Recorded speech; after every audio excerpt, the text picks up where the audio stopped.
வாய்ப்பளித்தமைக்கு நன்றி. சிறையில் இன்றைக்கு தமிழக சிறைகளை பார்த்தீர்கள் என்றால் இன்றைக்கு இருக்க சமூக போக்கில் தமிழை அதிகமாக தெளிவாக பேசினால் அவர் தமிழ் தீவிரவாதி அல்லது தமிழ் தேசிய தீவிரவாதி. இலங்கை தமிழில் பேசினால் புலிகள் இயக்கம், புலிகள். அதுபோல இஸ்லாமியர்கள், சிறுபான்மையர்கள், ஒடுக்கப்பட்டவர்கள் தங்கள் உரிமைகளுக்காக பேசும்போது அவர்களும் தீவிரவாதி. இப்படி காவல் நிலையங்களில், கலவரங்களில் எல்லாவற்றிலும் ஒடுக்கப்பட்டு இன்றைக்கு சிறைகளில் அதிகமாக இஸ்லாமியர்கள் இருக்கின்றார்கள்.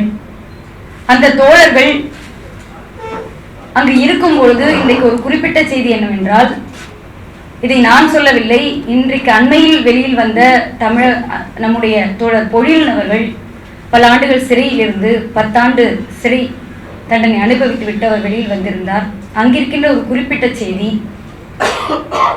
RSS காரர்கள் சிறையில் அதிகமாக அணுகின்றார்கள். அங்கிருக்கின்ற ஒரு பட்டியலை எடுக்கின்றார்கள், தண்டனைவாதிகளை எடுத்து அதில் யாரெல்லாம், அவர்கள் எந்த சாதியாக வேண்டும் இருக்கலாம், ஆனால் அவருடைய பின்னணி இந்து மதமாக இருந்தால் அவர்கள் யாரையெல்லாம் கொன்றார்கள், அவர்கள் ஒரு தெரிந்தோ தெரியாமலேயோ ஒரு கிறிஸ்துவரையோ மாற்று மதத்தினரை கொண்டிருந்தால், இஸ்லாமியரையோ அல்லது கிறிஸ்துவரையோ கொண்டிருந்தால் அவர்களை சென்று சந்தித்து அவர்களை விடுதலை செய்வதற்கான அத்துணை வேலைகளும் செய்து அவர்கள் குடும்பங்களுக்கு உதவி செய்து அவர்கள் வெளியில் எடுத்து அவர்கள் அந்த அமைப்பு படுத்துகின்றார்கள், அரசியல் படுத்துகின்றார்கள்.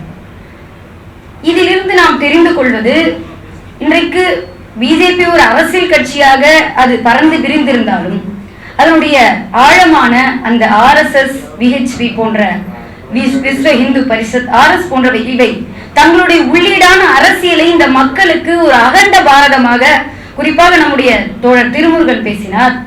அதே போன்று அந்த மலையாள மொழி தாய்மொழியை கொண்ட அந்த ஐயா அவர்கள் பேசினார்கள், பல செய்திகளை குறிப்பிட்டார்கள்.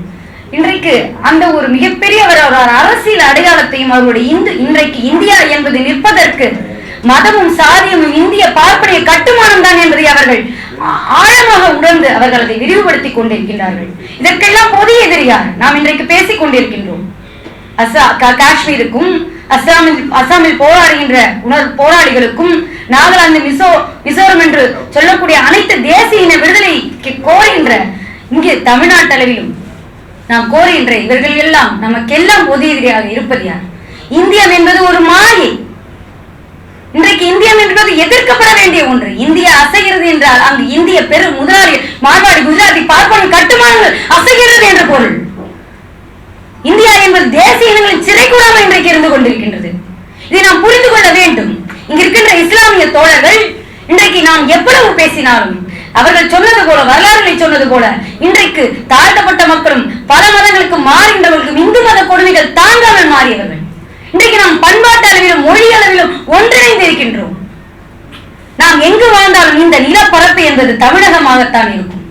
இன்றைக்கு வேறு ஒரு ஒரிசாவிலோ இல்ல குஜராத்திலோ வேறு மாநிலங்களில் மக்களுடன் நம்முடைய உரிமை போராட்டங்களை பேசுவதற்கு கூட இன்றைக்கு மொழியும் பண்பாடும் உணர்வுகளும் தடையாக இருக்கின்றது.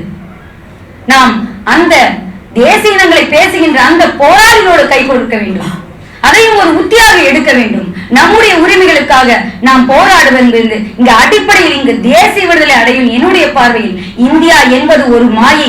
இந்து மதம் இருக்கும் வரை இந்தியா இருக்கும், இந்தியா இருக்கும் வரை இந்து மதம் இருக்கும். இந்த பார்ப்பனை கட்டுமானத்திலிருந்து, பெருமுதலாளிய வணிக அந்த முதலாளிய கட்டமைப்பிலிருந்தும் பார்ப்பனை கட்டமைப்பு நாம் விடுதலை பெற வேண்டும் என்றால் நாம் தேசிய உணர்வோடு இங்கிருக்கின்ற மக்களோடு கைகோர்த்து நாம் செல்ல வேண்டிய ஒரு நிலையில் இருக்கின்றோம். இதனுடைய முதல் கட்டமாக இன்றைக்கு முசாவர் போன்ற கரங்கள் தொடர்ந்து கொண்டே அன்றைக்கு அவர் சொன்னார், பாமர் மசூதி ஒரு அடையாளமாக இருக்கிறது. இடிப்பு மட்டுமல்ல, அது ஒரு முஸ்லிம்களுக்கான ஒரு ஒடுக்குமுறைக்கான ஒரு அடையாளம். அதே போன்றுதான் குஜராத் என்பது ஒரு இனப்படுகொலை. எனவே இதை நாம் ஆழமான அரசியலை பேச வேண்டிய காலகட்டத்தில் நாம் கைகோர்த்து ஒருங்கிணைய வேண்டிய தேவை என்பது இருக்கிறது. நமக்கெல்லாம் பொது எதிரி இந்தியம் என்கிற மிகப்பெரிய கட்டமைப்பு, அதை நாம் எதிர்த்தாக வேண்டும் என்று கூறி விடைபெறுகிறேன். நன்றி.